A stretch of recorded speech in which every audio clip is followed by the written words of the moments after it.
خلينا نهنيو منزل فارسي دكتور انه بالطيب هكا. اي اهالينا منزل فارسي حق الصعود.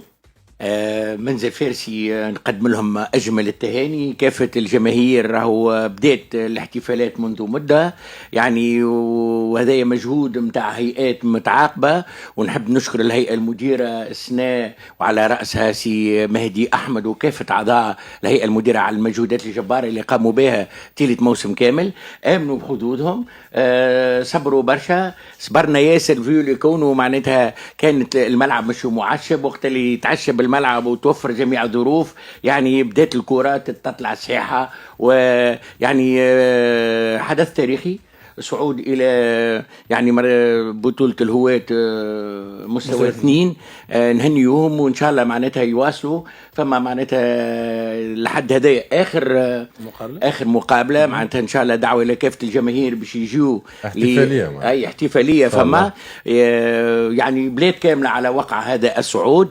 ما تنساش اللي يكونوا زاد سيف كان ضيف راهو في منزل فارسي معناتها 2022 21 كانت مقابله كبيره الغديكه في نطاق الاتفاقيه اللي حطيناها مع مركز تكوين الشبان نجم الساحلي عندما كنت في رئاسه الفريق، وكان يعني المقابله ضد قدماء منزل فارسي وقدماء يعني النجم الرياضي الساحلي. وسيف كانت نكته حلوه برشا. من اللاعبين القدامى خذيت كوره اسكندر قردب وقال سيف قال له تسمعني سيب الرئيس متعدي لا كانت اجواء احتفاليه بالكدا. ونتمنى لهم معناتها ان شاء الله يواصلوا على نفس المنوال. كيف زاد على مستوى الشبان فما خدمه قاعده تعمل، وان شاء الله يتحط استراتيجيه لما لا يعني ياملوا لما فيه خير.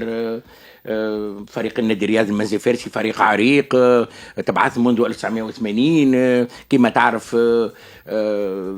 الاقسام السفلى يعني فيها برشا معاناه، ولكن لحد الان فما حاجه هامه جدا يعني. بدا من عام ناول راهو الصعود نحضروا له سنه ثانيه يعني، كان في المرتبه الثانيه، ولكن سنه جاءت كذلك يعني كافه الجهود تلمت. المواطنين بالخارج ساهموا، مواطنين بالخارج ولاد معناتها البلاد كيف تقنيه الخانات اعطت اكلها، والهيئه المديره كل كانت منظمنا. واحنا في منزل فارسي راهو عندنا اجواء عائليه، عائله واحده ملمومه يعني، نعرفوا بعضنا دونك اجواء باهيه. وان شاء الله كنوز فهم تزيد تعيشنا الاجواء هذه، ومبروك عليهم الصعود.